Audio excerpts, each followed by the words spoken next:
자, 지금부터 구조역학 1 수업을 시작하겠습니다. 이번 시간에는 우리 정정 구조물에 대해서 배울 건데, 먼저 정정 구조물이 어떤 것이 있고 어떻게 분류되는지를 볼 것이고요. 두 번째는 정정 구조물 중에 가장 중요하게 생각되는 부재가 보거든요. 그래서 보의 종류도 알아볼 거고요. 그 다음에 부재력이라고 해서 구조물에 발생하는 외력 때문에 부재 내에 생기는 힘, 그걸 부재력이라고 하거든요. 부재력은 우리가 나중에 구조 설계할 때 부재력을 구해서 구조 설계를 하는, 즉 구조 설계의 가장 기본적인 배경이 되는 것이 부재력이기 때문에 우리가 부재력을 구하는 방법들을 한번 배워보도록 하겠습니다. 그리고 네 번째는 우리가 부재력을 구하면 그 부재에 생기는 응력들을 구할 수가 있거든요. 그 응력이 어떻게 적용되는지를 우리가 그림, 다이어그램으로 나타낼 수가 있어요. 다이어그램을 보면 힘의 흐름을 한눈에 볼 수 있기 때문에 여러 가지 유리한 측면이 있습니다. 그래서 그 응력 산정 도시 방법에 대해서도 보게 될 것입니다. 먼저 우리가 정정 구조물에 여러 가지 종류가 있는데 어떤 것인지 하나하나씩 볼게요. 먼저 보가 있어요. 보. 뒤에 보의 종류에서도 설명하겠지만 여기서 다 설명이 되니까 봅시다. 보는 축의 수직한 분력을, 이게 되게 어렵죠? 이렇게 부재가 있어요. 부재가 있으면 부재와 직각을 이루는 힘이 존재하죠. 힘이 존재하는데 이게 지점이 이렇게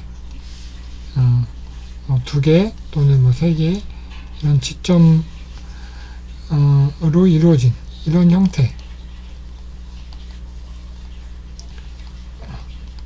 부재를 보라고 해요. 그래서 부재와 힘이 직각이고 부재에 여러 가지 지점이 있어서 이런 힘을 견디는 그런 형태의 구조물을 보라고 합니다. 그래서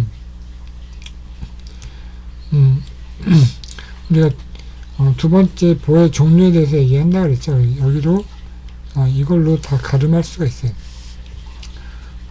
첫 번째는 캔틸레버예요.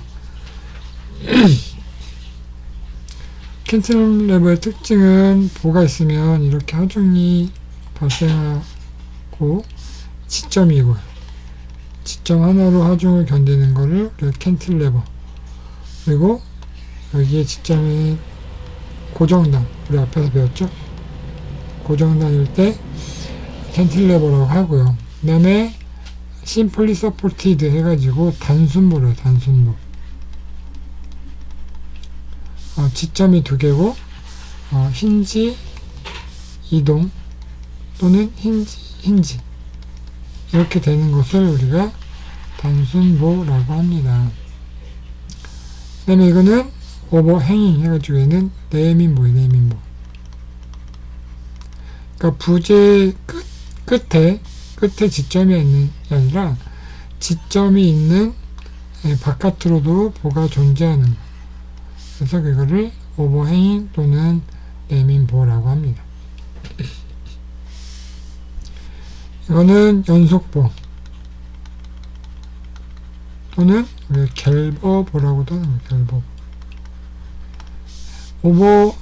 연속보 갤버보는 우리가 이 두 개의 지점이 없어도 우리 보가 형성이 되는데, 지점을 부재 끝단뿐만 아니라 부재 안쪽에도 지점이 있는 경우를 우리가 갤버보 또는 연속보라고 합니다.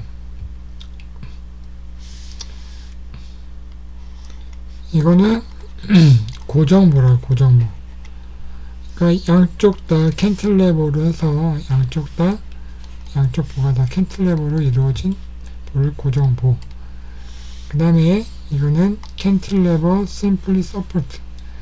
그러니까 캔틸레버인데 끝단에 지점을 하나 둬서 캔틸레버보다 조금 더 안정한 형태의 보가 되겠죠.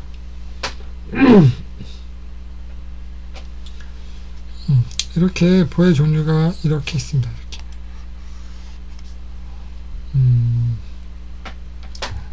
그다음에 이거는 영국의 스톤헨지라고 많이 들어봤죠. 이것도 하나의 보라고 할 수 있어요. 여기 보죠. 지점이 이렇게 있고요.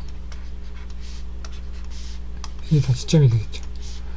그리고 우리나라에는 고인돌 있죠. 고인돌 이렇게 생겼잖아요. 이렇게. 그죠? 여기 지점이 이렇게 있고 보가 위에 있는 하중을 받는다고 볼 수 있죠. 그 다음에 이거는 그리스의 파르테논 신전인가 하는 거잖아요. 여기 보면 이게 보여요. 요거 이게 지금 어떻게 되어 있는지 모르겠지만 여기 보면 여기가 하나의 부재가 이렇게 있는 거를 볼 수가 있어요. 그러면 하나의 부재의 지점이 이렇게 두 개니까 이것도 보의 구조물이라고 할 수 있죠. 얘는 이 부분이 이렇게 보여요. 여기는 이 보는 캔틸레버죠. 캔티. 여기 지점이 있고요. 그리고 건물 위에 있는 하중을 얘가 다 받게 되죠. 자, 캔틸레버는 이 부재가 여기가 두껍고 여기가 얇아요. 왜냐하면 이 캔틸레버에 하중이 작용하면 여기에서 발생하는 모멘트가 여기서 발생하는 힘이 제일 세요. 그리고 점점점 나가면서도 점점점 힘이 약해져요. 힘이 가장 많이 받는 부분에 뎁스 폭을 길게 한 거죠. 부재가 이렇게 생긴 것보다 이렇게 생긴 게 더 응력을 많이 받을 수가 있거든요. 그래서 이렇게 모양이 되는 것을 볼 수가 있습니다.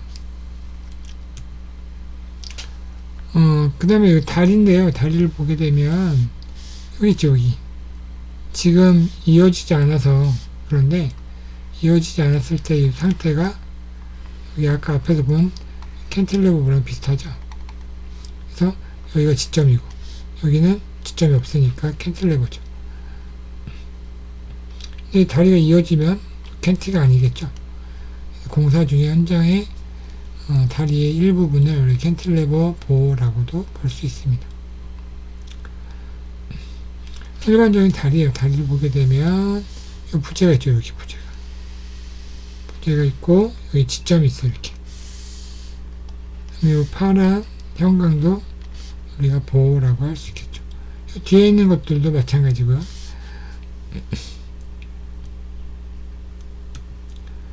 그 다음에 이거는 이제 주차장인 것 같은데 주차장에도 여기 이게 보죠. 보고 여기 끝단이 있고 그 다음에 캔틸레버 보죠. 캔틸레버를 우리가 지붕으로 쓰는 경우를 볼 수가 있습니다. 그 다음에 트러스란 무엇이냐? 트러스는 부재가 인장 또는 압축재. 그러니까 트러스의 가장 큰 특징은 원래 부재가 받는 힘이 세 가지가 있어요. 인장, 압축, 전단, 힘이 있거든요.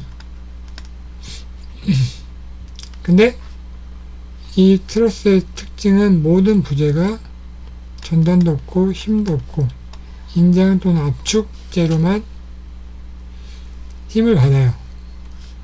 첫 번째 특징이고요. 두 번째 특징은 절점이 활절점,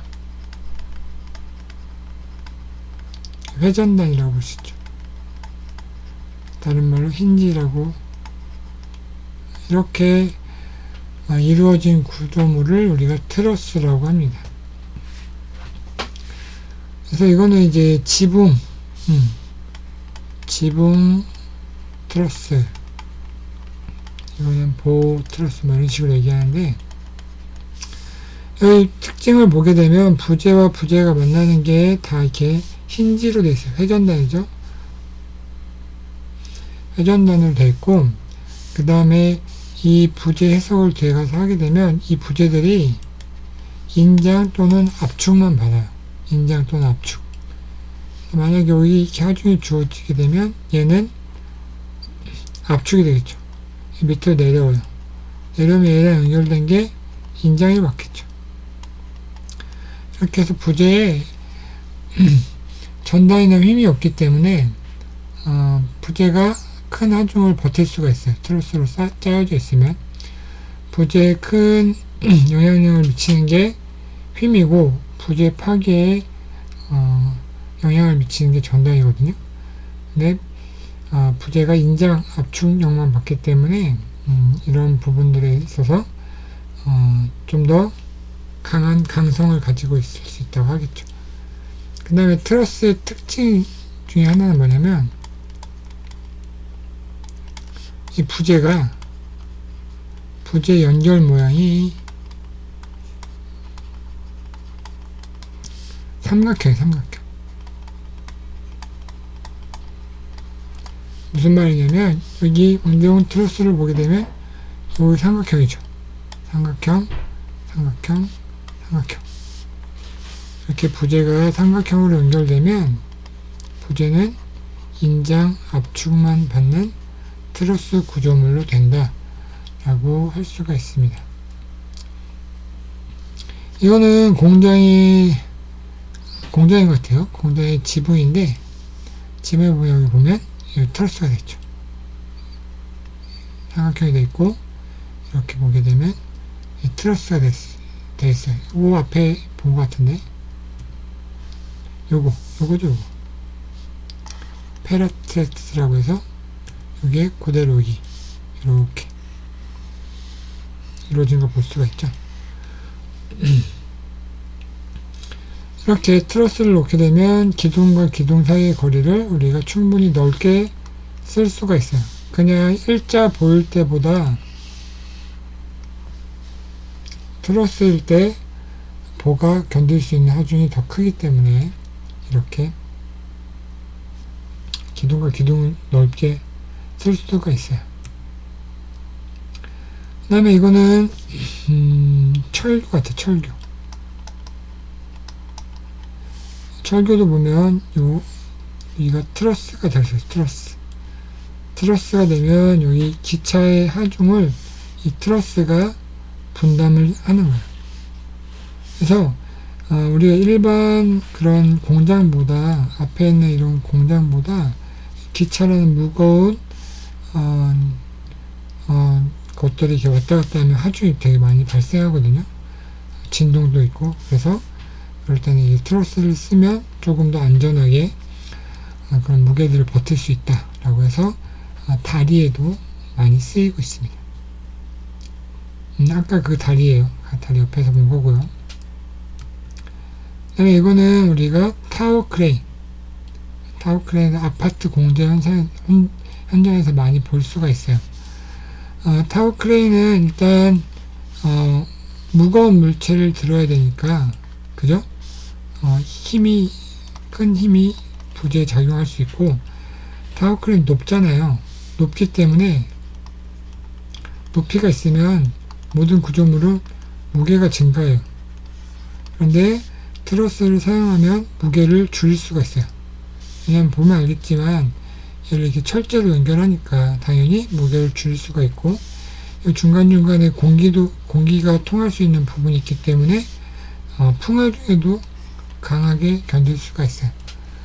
그래서 여기 앞에 지금 그림이 잘렸는데, 이 앞에서 무거운 물체를 들어서 이렇게 아파트 공사 현장에서 많이 볼 수 있죠. 이런 것도 트레인을 적용하게 되면 트레인의 장점들을 잘 살릴 수 있는 구조물이라고 할 수 있습니다. 그 다음에 라멘을 볼게요. 라멘은 이렇게 된 걸 라멘이라고 해요. 기둥, 보. 기둥이 있고 보가 있으면 라멘이에요. 그런데 기둥과 보의 연결이 고정점,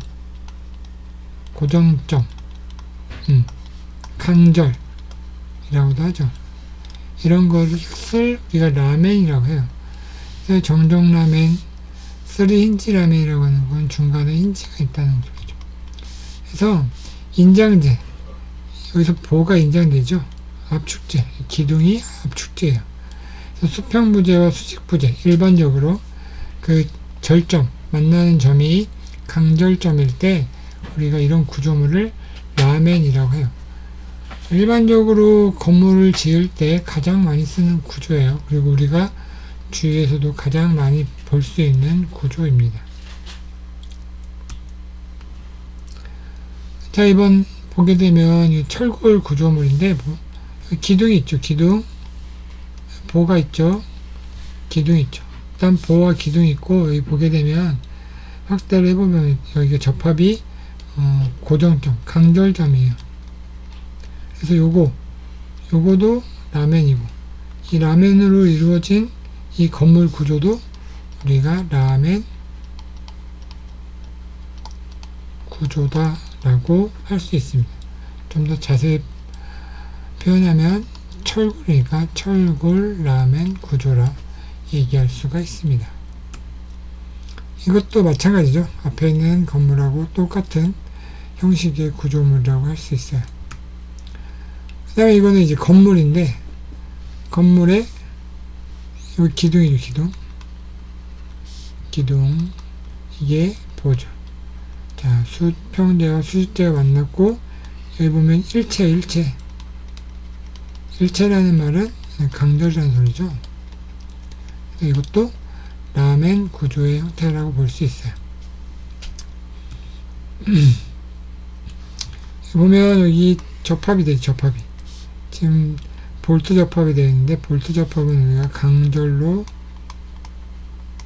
구별을 하죠. 이렇게 수직제, 압축을 받는 수직제, 그 다음에 인장을 받는 보, 이게 강절점으로 만나면 라멘이라고 했습니다. 다음에 벽판, 그 다음에 벽 구조, 이런 걸 말해요. 월 또는 쉐이브라고 해서 이런 말로 쓰게 되는데, 월 구조라고 하죠. 벽판 구조는 뭐냐면, 이 벽이 앞에서 라멘에서는 수직제 또는 압축을 받는 부분이 기둥이었어요. 기둥, 그죠? 근데 벽 구조는 기둥이 없고, 기둥 대신에 벽이 하중을 받는 형태를 우리가 벽 구조로 해요. 그래서 벽판 구조, 전단벽 구조 이렇게 하거든요. 보게 되면 구조물에 기둥이 없어요. 기둥이 없고, 여기 벽체 있죠. 벽체가 기둥의 역할을 하는 거죠. 기둥의 역할도 하고, 공간 분할의 역할도 하고, 그런 형태를 우리가 전단벽 구조, 벽식 구조라고 합니다. 이것도 마찬가지죠. 공간 분할이 되면서 안에 보면 기둥이 없잖아요. 기둥이 없어서 얘는 우리가 벽식 구조라고 할 수 있습니다. 많이 봤죠, 이거. 이거는 아파트 평면도예요, 평면도. 우리나라 대부분, 거의 모든 아파트가 벽식 구조예요, 벽식. 장점은 공기가 짧아요. 그리고 층고를 줄일 수가 있어요. 벽식 구조는 벽 위에 바로 이렇게 슬래브가 올라가서 되지만, 라멘 구조로 짓게 되면 기둥이 있으면 기둥이 보가 있어야 돼요. 보가 있는 다음에 위에 바닥이 형성되기 때문에 상대적으로 층고가 낮아요. 우리나라의 대부분의 아파트는 이 벽식 구조로 짓습니다. 근데 벽식 구조의 장점이에요, 장점. 단점은 뭐냐면 가장 높은 게 층간소음이 높아요. 이게 기둥 같은 경우에는 위에서 뜨게 되면 이게 보를 통해서 보와 벽이 나눠서 하중을 소리를 분담하는데, 벽식 구조 같은 경우는 이 슬래브, 이 위에 있는 층에 소음이 발생하면 이 벽을 타고, 이 긴 벽을 타고 소리가 울려요. 그래서 층간 소음이 있을 수밖에 없어요. 그 다음에 두 번째는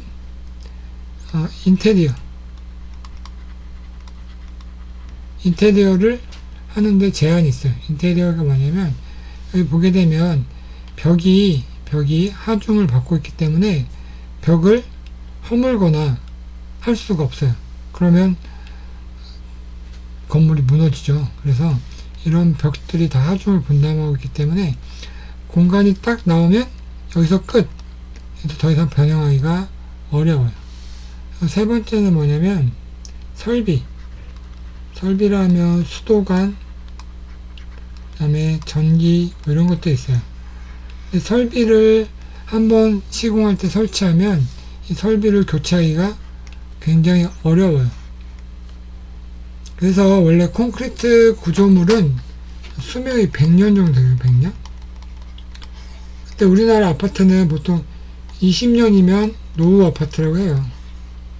왜냐면 20년 지나면 우리 수도관에 녹이 있을 수도 있고 설비에 문제가 발생하는데, 설비를 고치면 100년까지 살 수 있는데 설비를 고치기가 어렵기 때문에 20년이면 노후 아파트, 40년이면 재개발, 재건축 대상이 되는 그런 현실이에요. 그런데도 우리가 벽식 구조를 많이 짓는 이유는 공기가 짧기 때문에 공사비가 적어요. 그런 특징이 있고, 우리가 벽식은 층고가 보통 2.2에서 2.5고, 그 다음에 기둥식 라멘은 보통 3.0에서 3.5예요. 그렇게 되면 똑같은 높이 제한이 있을 수가 있거든요. 높이 제한이 있으면 기둥식으로 짓는 것보다 벽식으로 지으면 한 2개 층 정도가 더 나와요. 20층 아파트를 기준으로 했을 때. 그래서 이런 공간의 활용도 있기 때문에 벽식 아파트를 많이 짓게 되는 것이죠. 그런데 고층 아파트 있죠. 주상복합 같은 그 경우에는 벽식으로 지을 수가 없어요. 기둥식으로만 지을 수가 있어요. 왜냐면 벽식 구조의 한계는 보통 20층, 기술이 많이 좋아서 20층이고 15층까지는 벽식 구조로 지을 수 있지만 20층이 넘어가게 되면 우리 하중적인 문제나 안전의 문제라서 조금 시공이 어려울 수 있다라는 점이 단점으로 구분되고 있습니다.